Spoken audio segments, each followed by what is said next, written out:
TikTok ban होने के बाद 5 साल में अपने घर से दूर रहा फैमिली प्रॉब्लम की वजह से। कभी-कभी ऐसा दिमाग में आता था कि मर जाऊँ, कि किसी चीज़ के मैंने घर से पैसे नहीं लिए। क्यों चाहे मेरा ऑपरेशन के पैसे क्यों ना हो, पैर के, हाथ के। 1 किलोमीटर पैदल चल के मुझे जिम जाना पड़ता था और जब मैं जिम में पहुँचता था तो मेरे पैर इतने दर्द होते थे कि मेरा मन करता था कि मैं वर्कआउट छोड़ दूँ। तो भाइयों फाइनली आज हमारे यूट्यूब पे 50 के फैमिली कंप्लीट हो चुकी है। सबसे पहले तो थैंक यू सो मच आप सबका मुझे प्यार और इतना सपोर्ट करने के लिए।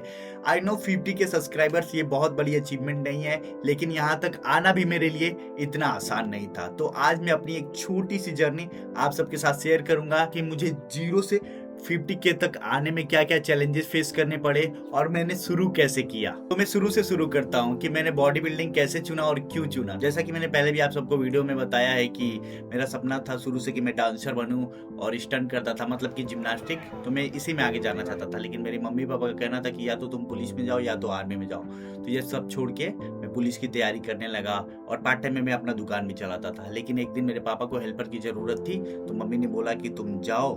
मेरा मन नहीं था, जबरदस्ती फिर मम्मी ने भेजा। देन उसके बाद मेरा एक्सीडेंट हो गया और मैंने अपना पैर खो दिया। फिर मैंने बैठे बैठे वीडियोस बनाना स्टार्ट किया और जैसे तैसे करके मैंने 3.6 मिलियन टिकटॉक पे कंप्लीट किया।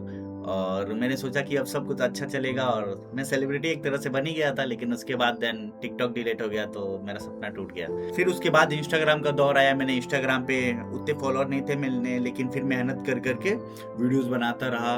जैसे कि मैं टिकटॉक पे बनाता था वैसी वीडियो बनाने लगा मैं, और 300 के मैंने कंप्लीट किया फॉलो इंस्टाग्राम पे। फिर उसके बाद कुछ टाइम बाद मेरी इंस्टाग्राम आईडी डिलीट हो गई। फिर उसके बाद मैं यही नहीं रुका, उसके बाद मैंने फिर यूट्यूब चैनल बनाया। ब्लॉगिंग करता था मैं, लेकिन वो कुछ खास चला नहीं मेरी ब्लॉगिंग वीडियो। उसके बाद शिफ्ट करके मैंने एक नया चैनल बनाया और उस पर मैंने ओमेगल वीडियो बनाना स्टार्ट कर दिया और खूब मेहनत करता था मैं। सुबह से शाम तक मेरा वही काम तक, ना खाता था ना पीता था, बस वही करके मैंने जैसे तैसे करके नए चैनल पे 30 के सब्सक्राइबर कंप्लीट किया और अच्छी खासी मेरी अर्निंग होने लगी थी उससे। तो मैं सोच रहा था कि सब कुछ अब बेहतर है और मस्त चल रहा। लेकिन प्रॉब्लम तब हुआ जब मेरा YouTube चैनल डिलीट हो गया। उसके बाद मुझे लगा कि मेरा सब कुछ खत्म हो गया। काम की वजह से मैं ना सही से खाता था, कुछ भी नहीं करता था, तो मैं बहुत ज्यादा वीक हो गया था। और भी चीजें चल रही थी, लेकिन सबसे बड़ी प्रॉब्लम थी कि फैमिली प्रॉब्लम। मैं टिकटॉक बैन होने के बाद कुछ सम रीजंस की वजह से मैं घर से दूर रहने लगा एंड मुझे अकेले ही करना पड़ता था। वीडियोस बनाना पड़ता था, खाना बनाना पड़ता था, सारी चीजें जो करते हैं मैं अकेले ही करता था। तो बहुत प्रॉब्लम हुई थी इन सब चीजों की वजह से और मैं बस यही सोचता था कि मेरे साथ इतना बुरा क्यों हो रहा, मेरे साथ अच्छा क्यों नहीं होता, मेरी किस्मत इतनी खराब क्यों है। फिर उसके बाद मैंने बोला या तो मैं करूंगा या तो मैं मरूंगा। सीरियसली मैंने यही बोला था। मैंने सोचा कि अब बहुत हो गया, अब कुछ अलग किया जाए। फिर मैं गया, मैंने जिम ज्वाइन किया। ना तो मुझे जिम के बारे में पता था और ना ही डाइट के बारे में पता था। तो मैंने जिम ज्वाइन किया और धीरे धीरे वर्कआउट करना स्टार्ट लगा। मैं स्टार्टिंग में कुछ भी करता था, मतलब जो भी मिलता था कर लेता था, जो भी मिलता था खा लेता था।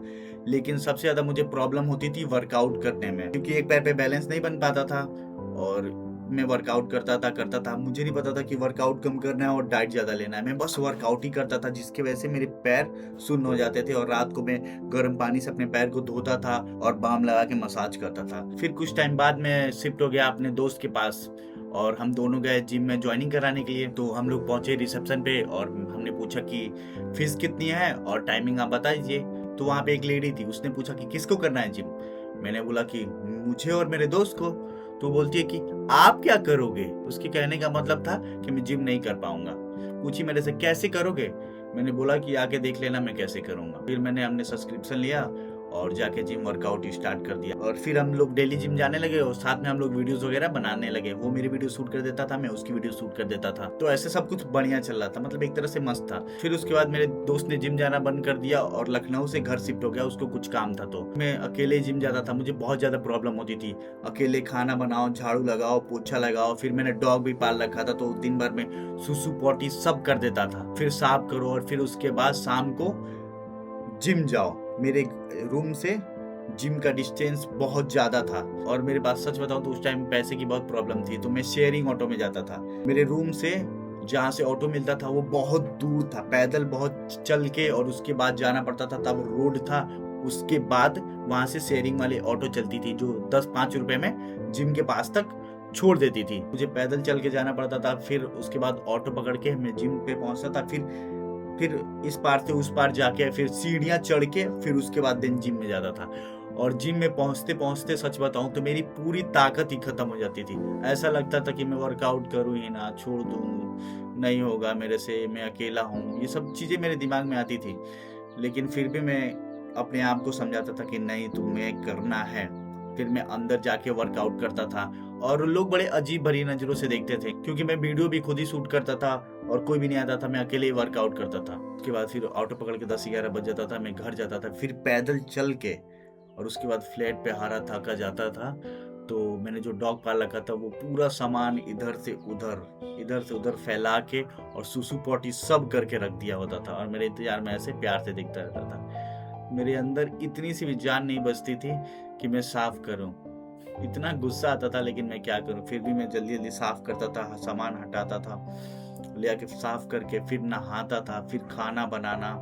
गर्मी के टाइम पे बहुत प्रॉब्लम होती है, आप सबको पता ही। फिर खाना बनाना, रोटी वोटी जो भी डाइट मेरा था उसको बनाना, फिर रॉकेट को खिलाना, फिर खुद खाना, और उसके बाद वीडियो एडिट करना। देन ऐसे ही चीज़ें चलती रही, बहुत ज़्यादा प्रॉब्लम होती थी। तो उसके बाद मुझे पैसे की बहुत ज़्यादा प्रॉब्लम हो गई कि मैं रूम का रेंट नहीं दे पा रहा था। इसी की वजह से वापस मुझे 4 साढ़े 4 या 5 साल हो गए थे शायद, मैं अपने घर वापस आया। तो मैं घर भी आया तो मेरे लिए इतना आसान सब कुछ नहीं था, सब कुछ बेहतर नहीं था। मुझे खुद ही अपना डाइट बनाना पड़ता था, खुद ही सारा काम, कपड़ा धोना, सब कुछ मैं अपने आप ही करता हूँ। और एक भी पैसा मैं कई सालों से, मतलब 8-9 साल हो गए एक्सीडेंट होने से पहले से ही, 8-9 साल नहीं, 10 साल हो गए होंगे। 10 साल से मैंने 1 रुपये भी, 10 साल से शायद ज़्यादा ही हो गया होगा, क्योंकि जब मैं जिम्नास्टिक करता था, डांस उसी टाइम नहीं लेता था, क्योंकि मैं दुकान चलाता था। हाँ, तो उस टाइम से मैं पैसे नहीं लेता था और अभी भी नहीं लेता हूँ। चाहे मेरा ऑपरेशन के पैसे क्यों ना हो, पैर के, हाथ के, इन सब की किसी चीज़ के मैंने घर से पैसे नहीं लिए। नियर बाई में जिम देखा और मैं गया, जिम में ज्वाइनिंग करवाया और फिर जिम जाने लगा।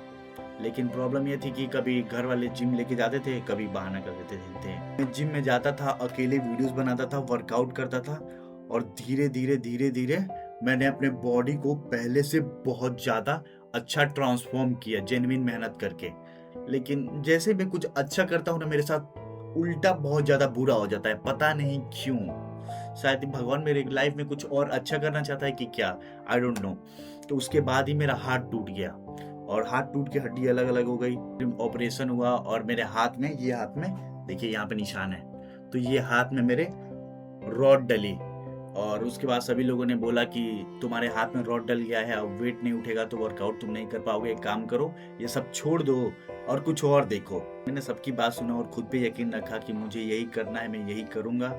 और उस हालत में भी मैं अपनी वीडियो बनवाता था, और सिचुएशन जो भी होती थी, मेरे हाथ में बेल्ट लगा रहता था और इस हाथ में मैं फ़ोन को पकड़ के ऐसे लेटा रहता था, और इस हाथ में फ़ोन को पकड़ा रहता था, और इस हाथ से मैं एडिट करता रहता था। ऐसे पकड़ के मैं एडिट करता रहता था वीडियो, और डेली मैं वीडियोस पोस्ट करता ही रहता था, वीडियो पोस्ट करता रहता था, कुछ ना कुछ वीडियो पोस्ट यूट्यूब और इंस्टाग्राम पे मैं पोस्ट करता था। फिर धीरे धीरे मैं ठीक हुआ, अपने आप को मैंने रिकवर किया, होम वर्कआउट करने लगा, और उसकी भी मैं वीडियोस बना के पोस्ट करने लगा। मेरे पास कोई डंबल या मशीन नहीं था, तो मैं बस ईंट होती है घर बनाने वाली ईंट, उसके टुकड़े से मैं ये हाथ से वर्कआउट करता था, छोटे टुकड़े से, ताकि मेरे हाथ में मूवमेंट आए और मेरा हाथ ठीक हो जाए। फिर कुछ दिन करते करते मेरा हाथ, मतलब एकदम ठीक तो नहीं हुआ, लेकिन ठीक हो गया। हाँ, और मैंने फिर से दोबारा जिम ज्वाइन किया। पहली बार जिम में गया तो मुझे 2.5 का डंबल ही नहीं उठते थे। मैंने बहुत मेहनत की अपने हाथ पे, अपने ऊपर, और धीरे धीरे करते करते मैंने जिस हाथ से 2.5 के डंबल नहीं उठते थे, उस हाथ से मैंने 25 और 30 के डंबल उठाए, और मैंने पहले से इस बार बेहतर बॉडी बनाई। सब कुछ पीक पे चल रहा था, मुझे लग रहा था कि अब ये मेरा मूवमेंट है सक्सेस का। लेकिन फिर एक और प्रॉब्लम हुई। डॉक्टर ने बोला कि आपके पैर में प्रॉब्लम हो गया है, आपके पैर की सर्जरी करनी पड़ेगी। सर्जरी हुई, और सर्जरी का ब्लॉग भी मैंने पोस्ट किया था। अगर आपने देख लिया है तो अच्छा है, अगर नहीं देखा है जिन लोगों ने, तो जाके आप लोग एक बार चेकआउट कर सकते हैं। तो सर्जरी हुई, और उसके बाद भी मैं, आप लोग देखते हो कि एक्टिविटी जो भी रहता है मैं खुद ही एडिट करके पोस्ट करता रहता हूँ वीडियोस। एक बात हमेशा याद रखना, सही टाइम का वेट मत करना, क्योंकि सही टाइम लाइफ में कभी नहीं आता है। अगर मैं वेट करता कि मैं ठीक होऊंगा तब मैं वीडियोस बनाऊंगा, तब तो मैं मान रहा हूँ ये 50 के बहुत बड़ी अचीवमेंट नहीं है, लेकिन मैं फिर भी 50 के तक जीरो से नहीं पहुंच पाता। या मैं पहले भी हार मान गया होता जब मेरा YouTube डिलीट हुआ, फिर उसके बाद जब मेरा हाथ टूटा, उसके बाद जब मैं अकेला रहता था, मेरे साथ कोई नहीं रहता था, अकेले 24 घंटे अकेले रहना कई सालों तक। तो ये सारी चीज़ें मैंने बहुत कुछ झेला है, उसके बाद मैं यहाँ तक आया हूँ। मेरे कहने का मतलब है कि अगर आप अपने प्रॉब्लम से नहीं लड़ सकते तो आप एक सक्सेसफुल इंसान या कामयाब इंसान नहीं बन पाओगे। भगवान परेशानी भी उसको देता है जो उस सिचुएशन से लड़ के आगे बढ़ पाता है। चाहे मेरे कैसे भी हालात थे, मेरे वीडियोस बनाना नहीं छोड़ा, तब आज जाके हमारे YouTube पे 50K फैमिली कंप्लीट हुई है। जाते जाते मैं बस इतना बोलना चाहूंगा, माना मेरा एक पैर नहीं है लेकिन मेरे हौसले दोनों पैर से ज्यादा मजबूत है। आप सबका सपोर्ट करने के लिए थैंक यू सो मच। दिल से आप सबके बिना ये मुमकिन नहीं हो पाता और आज मैं बहुत ज़्यादा हैप्पी हूँ। हैप्पी हूँ और क्या ही बोलूँ मैं, बस थैंक यू सो मच आप सबका मुझे प्यार और सपोर्ट करने के लिए। आज के लिए बस इतना ही। Love you, bye bye and take care.